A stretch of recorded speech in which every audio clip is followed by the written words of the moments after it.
안녕하세요. 장마총각입니다. 원하는 짝을 찾기 위한 경쟁과 투쟁은 인간을 포함한 모든 동물계에서 관찰되는 아주 보편적인 현상입니다. 하지만 최근 연구에 따르면 소득 불평등과 같은 경제적인 요인이 인간 사이에서 발생하는 짝짓기 경쟁의 성격과 강도에 영향을 미칠 수 있다고 합니다. 연구에 따르면 소득 평등은 인간 간의 성적 경쟁의 성격과 강도에 상당한 영향을 미칩니다. 특히 소득 불평등 수준이 높으면 높을수록 남성과 여성 모두 짝짓기 경쟁이 심화되죠. 그리고 이러한 경향은 사회의 전반적인 도덕성이나 성적 규범과는 별개로 발생합니다. 소득 불평등 수준이 높은 사회에서는 남성과 여성은 장기적으로 안정적인 관계보다는 단기적인 짝짓기 활동에 참여할 가능성이 더 높다고 합니다. 왜냐?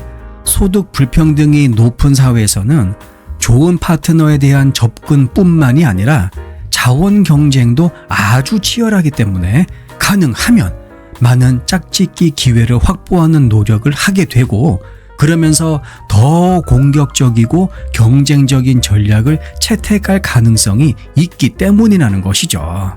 불평등 수준이 높은 사회에서는 남성들이 더욱 공격적이고 경쟁적인 짝짓기 전략을 취하며, 여성들 또한 이러한 사회적 압박 속에서 짧은 시간 내에 자신의 가치를 최대화하려는 그러한 경향이 있다는 것이 밝혀지고 있습니다.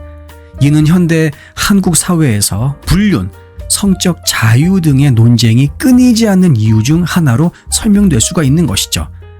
이와 유사한 다른 연구를 보게 되면 소득 불평등 수준이 높은 사회에서 사는 여성들은 양질의 배우자를 확보하기 위해 노출 수위가 높은 의상을 자주 입고 도발적인 옷을 입으며 남성들에게 불필요한 요새 유행하는 플러팅이라고 하죠.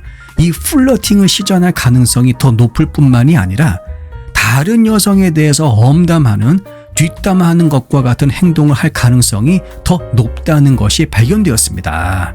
이것은 소득 불평등이 높은 사회에서는 여성이 남성을 자원과 사회적 지위의 원천으로 볼 가능성이 더 높기 때문에 양질의 배우자를 얻기 위해서 더 공격적으로 경쟁할 가능성이 높을 수 있기 때문이죠. 이와는 반대로 소득 평등이 높은 사회에서는 사람들이 경쟁적인 짝짓기 전략을 구사할 가능성이 적고 중장기적이고 안정적인 남녀 관계에 더 중점을 둡니다. 예를 들어 소득 평등 수준이 높은 사회에서는 남성과 여성은 배우자 선택 기준에서 신체적 매력이나 사회적인 지위보다 성격이라든가 가치관을 우선시할 가능성이 더 높다는 사실이 발견되었죠. 이러한 결과는 현대 한국 사회에서 장기적인 관계가 흔들리는 이유를 설명하는데 중요한 시사점을 제공합니다. 다시 말하면 경제적 불평등, 이 쩐의 전쟁이 심화되면서 남녀 모두가 단기적 이익을 추구하게 되고, 이는 곧 장기적인 남녀 관계의 안정성을 저해하는 주요 요인이 되는 것이죠. 이 영상을 보시는 분들 중에서 상대방의 성격이나 취미 그리고 가치관을 우선시한다면 다른 무엇보다도 사회 경제적인 위치가 비슷한 이성과 만나는 게 현명한 선택이다라고 말할 수 있겠습니다. 다시 말하면 사회 경제적 동질혼을 추구하는 게 이분들에게는 지혜롭다는 것이죠. 소득 수준이 비슷하다 보면 더 협력적이고 평등한 관계를 촉진할 수 있기 때문입니다.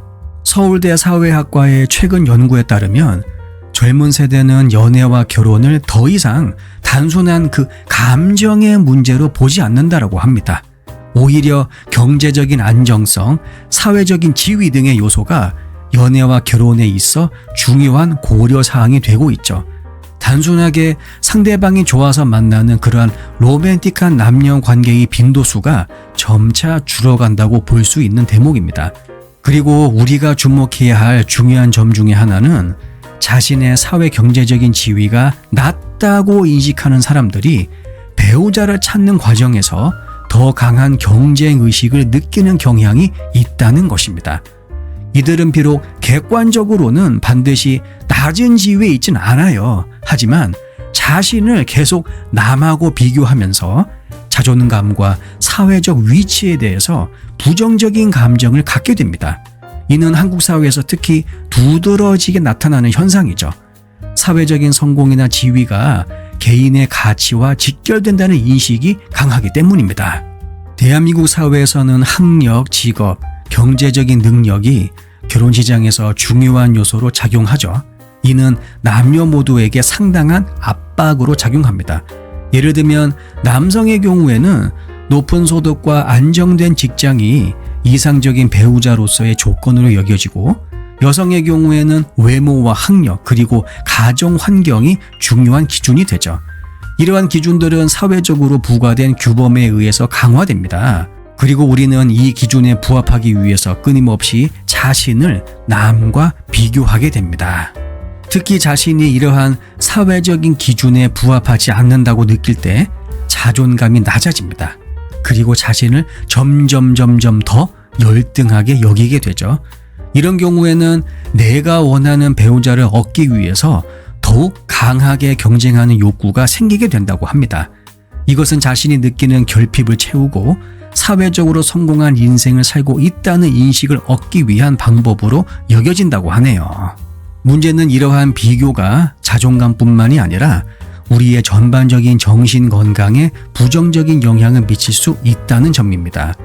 계속해서 그냥 주구장창 나를 다른 사람과 비교하게 되면 스트레스 그리고 그에 따른 불안 쌓일 수밖에 없죠. 따라서 이거는 결국 더 큰 심리적 부담으로 이어집니다. 특히 우리나라처럼 경쟁이 치열하고 그리고 성공에 대한 압박이 너무나 강한 문화에서는 내가 사회적인 기준에 부합하지 못한다고 느끼는 경우 결혼과 같은 중요한 인생 과제를 달성하기 위해서 더욱 과도하게 몰입하게 되죠. 결과적으로 이러한 경쟁의식, 배우자 찾기 과정에서 너무나 극단적인 행동으로 나타나게 됩니다. 예를 들면 상대적으로 높은 사회적 지위를 가진 배우자를 얻기 위해서 자신의 가치관이나 원칙을 희생하거나 아니면 너무 과도하게 경제적 투자를 감행하는 등 이러한 행동이 나타나게 되는 것이죠. 이러한 행동들은 장기적으로 우리의 삶에 부정적인 영향을 미치겠죠.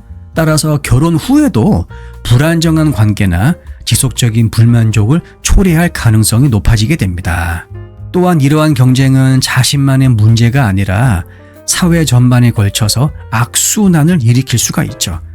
타인과의 비교에서 비롯된 과도한 경쟁, 전체적인 결혼 시장의 질을 떨어뜨립니다. 그리고 우리들이 진정으로 원하는 관계보다는 사회적인 성공을 위해서 관계를 맺게 만드는 그 원인이 될 수가 있죠. 여러분, 이것도 알고 계셨으면 좋겠습니다. 배우자 찾기에 진심인 사람들은 종종 높은 수준의 스트레스, 불안, 그리고 우울증을 경험하는 경향이 있다고 합니다. 이것은 배우자를 찾는 과정이 단순히 이상적인 상대를 찾는 것이 아니에요. 자신의 삶의 안정성과 행복을 확보하기 위한 중요한 과업으로 인식되기 때문입니다. 특히 결혼이 사회적 성공의 척도로 여겨질 수 있는 한국 사회에서 이러한 압박감은 더욱 심해질 수밖에 없죠. 또한 높은 경제적 기대 그리고 사회적인 기준, 배우자 선택에 대한 부담을 가중시킵니다. 따라서 결혼을 통한 삶의 안정성을 확보하는 과정에서 심리적 부담을 크게 느낄 수밖에 없죠. 이 과정에서 예상대로 상대를 찾지 못하거나 아니면 그 관계가 기대에 미치지 못할 때 그로 인한 실망감, 좌절감, 더욱 더 큰 스트레스와 불안을 초래할 수가 있습니다. 더 나아가 지속적인 불안과 스트레스가 쌓이면 이는 우울증으로 발전할 가능성도 있죠. 결국 배우자 찾기라는 인생의 중요한 과제가 우리의 정신 건강에 악영향을 미칠 수 있는 것입니다. 인간은 자신의 상황과 환경에 무조건 반응하는 동물입니다. 이것들의 영향으로 우리는 비이성적인 행동과 결정을 할 수 있는 것이죠. 사회 경제적 자원이 부족해서 이것을 충족시켜줄 배우자와 결혼했지만 막상 결혼을 해서 비슷한 사회 경제적 위치를 갖고 보니 이제는 갑자기 성격과 가치관이 중요해지는 알다가도 모를 상황이 전개가 되는 것입니다. 인간의 욕심은 끝이 없어요. 돈이 해결되면 그 다음 성격, 그 다음 가치관, 그 다음 기타 등등등 끝이 없습니다. 내가 원하는 배우자를 차지하기 위한 경쟁이 심해지는 대한민국 사회에서 과연 내 주변의 환경이 나로 하여금 그렇게 만드는 것은 아닌지 한번 주변을 잘 둘러보시길 바랍니다. 영상 내용이 도움이 되셨다면 구독과 좋아요, 알림 설정 그리고 댓글도 많이 남겨주세요. 다음 영상에서 뵙겠습니다.